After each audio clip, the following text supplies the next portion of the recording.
Welcome to the video guys. मुझे पता है आप लोग अच्छे होंगे क्योंकि आप लोग हैं cool ass people with cool ass super powers.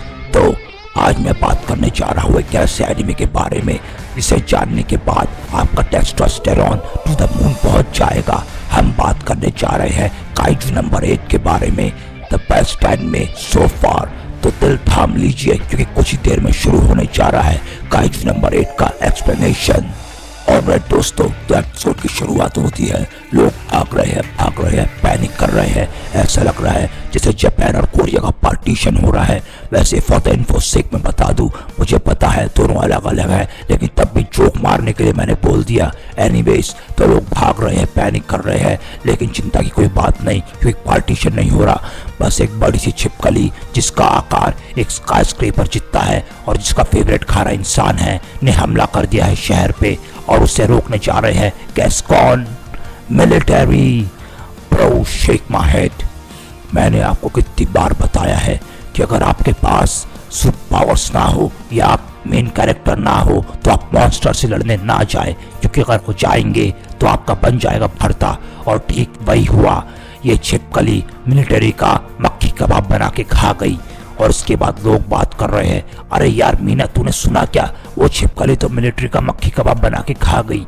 अरे यार, उनकी कोई बात मत कर यार, वो तो बस फॉर्मेलिटी के लिए जाते हैं क्योंकि हम उन्हें टैक्स जो देते हैं। अब आएंगे असली हीरो 3rd डिवीजन और बना देंगे इस छिपकली का छिपकली सूप। अरे यार, वही छिपकली सूप जो हमने पिछले हफ्ते चाइनीज रेस्टोरेंट में खाया था। Alright, that was kind of racist though. Alright, तो आते हैं, एंट्री होती है फिर 3rd डिवीजन की with leading by Mina Ashiro the hot babe. और ये लोग बना देते हैं उस छिपकली का छिपकली सूप और जाते हैं बड़े ही शान से एग्जिट पे। और इसके बाद हमें मिलाया जाता है हमारे मेन कैरेक्टर काफका से, जो कि सिंपल भाषा में कहे तो सफाई कर्मचारी है और वो अपनी पलटन के साथ आया है इस छिपकली का छिपकली सूप साफ करने के लिए।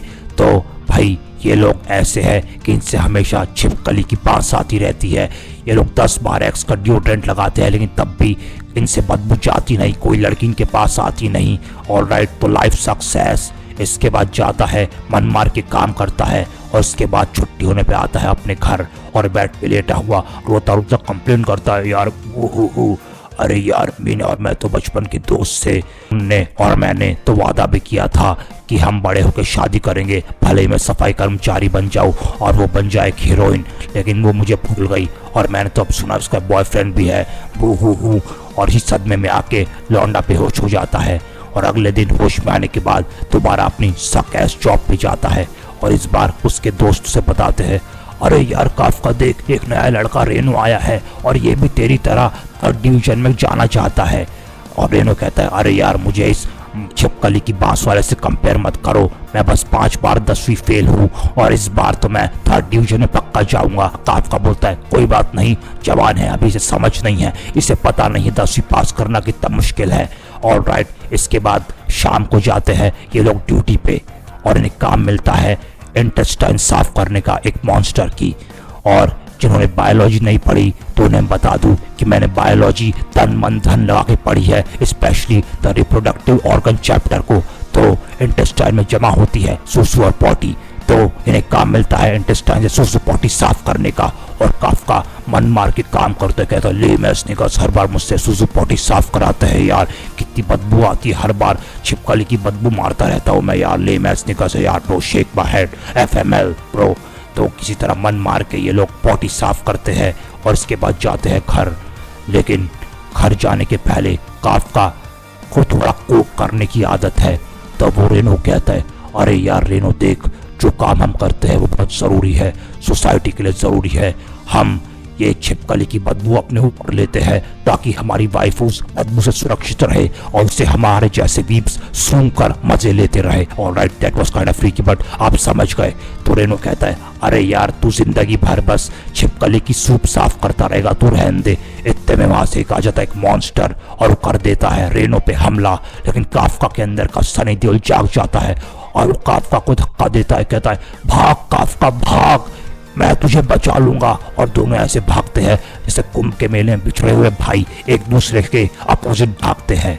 तो इसके बाद काफका हीरो बनता हुआ मॉन्स्टर को अपने पीछे भगाता है कि भाग रेनो, जांच सी ले अपनी जिंदगी, मैं मॉन्स्टर को रोकूंगा तेरे लिए।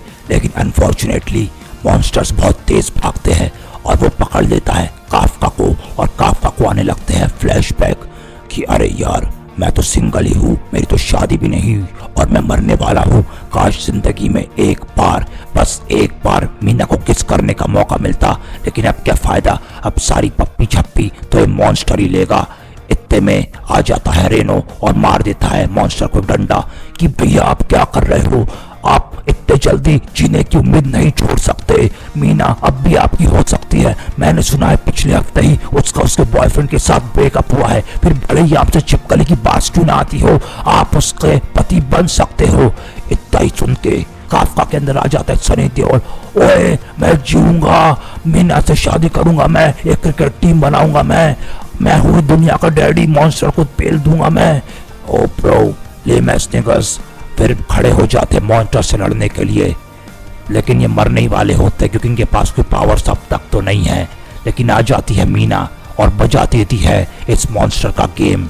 और मीना कहती है ले मैस्टिगस मुझे शादी करने वाले हैं, इसका दिमाग खराब हो गया है ब्रो। मेरे तो बॉयफ्रेंड का इतना बड़ा है और इस सफाई कर्मचारी, मेरा मतलब दिल बहुत बड़ा है, इस सफाई कर्मचारी कहाँ उसके सामने टिकेगा। जाओ यार इनका इलाज कराओ अस्पताल में और थोड़ा दिमाग का भी चेकअप करा देना, मेरे साथ शादी करने चला है आया बड़ा। इसके बाद रात को दोनों भाई अस्पताल में लेटे कम मना रहे हैं। काफका कहता है थैंक्स ब्रो, रेनो कहता है same bro, you are my life bro. मैं मीना के लिए पूरी दुनिया से लड़ जाऊंगा। वैसे मीना क्या कह रही थी, उसके बॉयफ्रेंड का कितना बड़ा है? ओ कोई नहीं, वो उतना ही बड़ा है जितना आपके बेड पे उड़ रहे मॉन्स्टर जितना बड़ा है। क्या क्या मॉन्स्टर? और घुस गया मॉन्स्टर मुंह के अंदर, अरे मुंह के अंदर घुस गया, मेरा मतलब मॉन्स्टर मुंह के अंदर घुस गया यार काफका के। और काफका बन जाता है मॉन्स्टर खाने के बाद खुद काइजू नंबर 8, इस कहानी का मेन कैरेक्टर। पहले तो रेनो घबरा जाता है लेकिन अपने भाई की छिपकली वाली दुर्गंध और उसकी पटीचर आवाज सुन के पहचान जाता है कि अरे यार ये तो मेरा बड़ा भाई काफका ही है। तो रेनो कहता है कि भाई अब तो आप मॉन्स्टर बन गए हो, अब तो मीना को पता चल गया होगा, इससे पहले वो आपका बूटी बस्ट कर दे, हमें इस अस्पताल से खानी पड़ेगी कल्टी। तो दोनों भाई भागते हैं अस्पताल से, लेकिन रास्ते में एक अंकल जी मिल जाते हैं और वो फ्रीक आउट होने लगते हैं, अरे यार मॉन्स्टर आ गया। लेकिन काफका सोचता है अरे यार मैं तो हीरो हूँ कहानी का, मैं क्यों अंकल जी को डरा रहा हूँ। Come on uncle come on, मैं कहानी का हीरो हूँ, कम ऑन एक पप्पी दीजिए मुझे।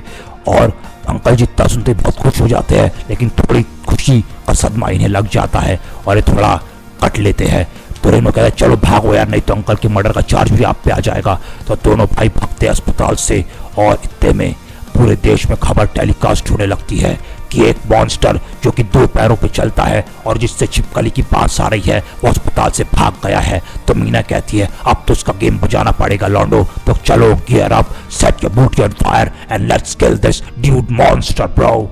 ऑलराइट, इसके बाद दोनों भाई भाग रहे होते हैं लेकिन काफका कुछ सूंघने में आता है, स्मेल। ओए रेनो तूने कुछ सूंघा क्या? देखा? नहीं, लड़की। क्या लड़की सूंघी आपने? नहीं, लड़की, और लड़की के पास एक मॉन्स्टर, मतलब हमें लड़की को बचाना होगा मॉन्स्टर से।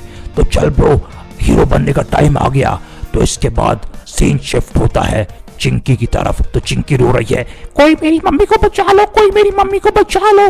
मॉन्स्टर कहता है ओए रो मत चिंकी, मैं बस तुम्हारी मम्मी का एक्स हूँ, चिंकी की मम्मी मेरे साथ डेट पे चलोगी।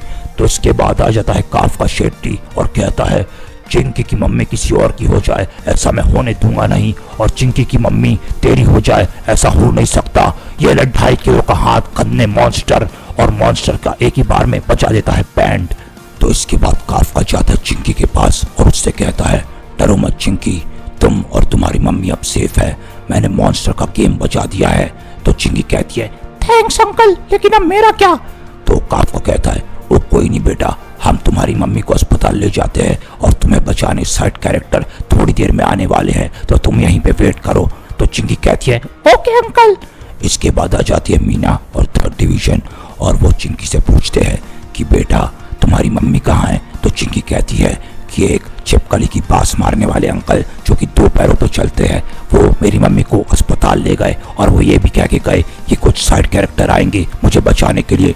तो मीना कहती है alright I let it slide, that was kind of desperate, उनने अच्छा ही काम किया है तो चलो यार कोई नहीं, माफ किया इस बार हमें साइड कैरेक्टर कहने के लिए। ऑलराइट, तो इसके बाद अगले दिन काफका के अड्डे पर लोग टीवी पर देख रहे हैं, न्यूज़ आ रही है कि एक मॉन्स्टर जो कि 2 पैरों पे चलता है और जिससे आती है छिपकली की बास, वो कल अस्पताल से भाग गया। तो काफका के लोग कहते, अरे यार ये काफका का रिश्तेदार तो नहीं है, क्योंकि काफका से भी छिपकली की बदबू आती रहती है।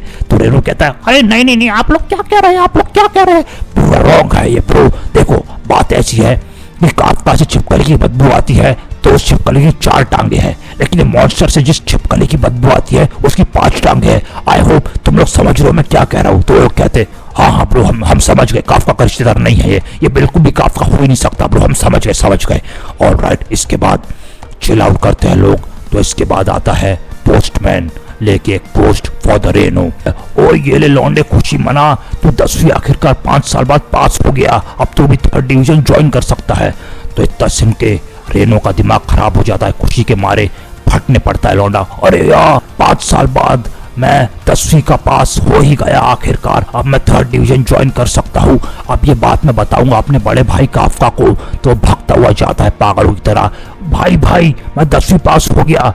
अरे यार, लेकिन यहाँ पे काफका बैठा होता है अपने मॉन्स्टर फॉर्म में। इसे देख के थोड़ा रेनो घबरा जाता है कि अरे भाई अभी आप अंडर कवर रहने का वक्त है, आप ऐसे मॉन्स्टर बने नहीं घूम सकते, मीना कभी भी आके आपका बैंड बजा सकती है, आपकी बुट्टी बस कर सकती है, तो थोड़ा छुप के रहो। तो काफका कहता है ओके ठीक है, वैसे तुम क्या कह रहा था, तो 10वीं पास हो गया। ओए वैसे मैं 12 साल बाद 10वीं पास हो गया, वो क्या बात है। इतना सुन के दोनों भाई खुशी से पगला जाते हैं कि यार अब हम भी 3rd डिवीजन का एग्जाम देके मीना के क्रू में शामिल हो सकते हैं। और दोनों पगला जाते हैं खुशी के मारे और देने जाते हैं 10 दिन बाद एंट्रेंस एग्जाम।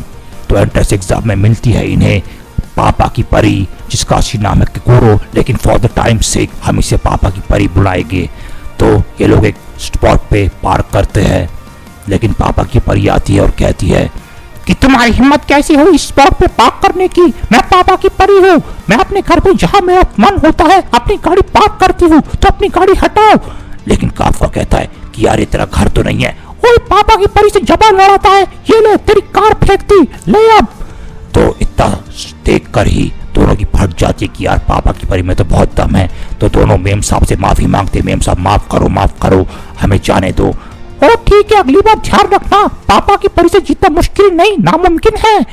तो इसके बाद दोनों जाते एग्जाम देने, और एग्जाम के बाद क्या होगा, क्या ये लोग एग्जाम पास कर पाएंगे या हो जाएंगे फेल, क्या ये लोग बचा पाएंगे दुनिया को मॉन्स्टर से, और क्या काफका की शादी हो पाएगी मीना से, ये सब जानने के लिए मैं चाहता हूँ अब चेकआउट करें only kaiju number 8 highly recommended.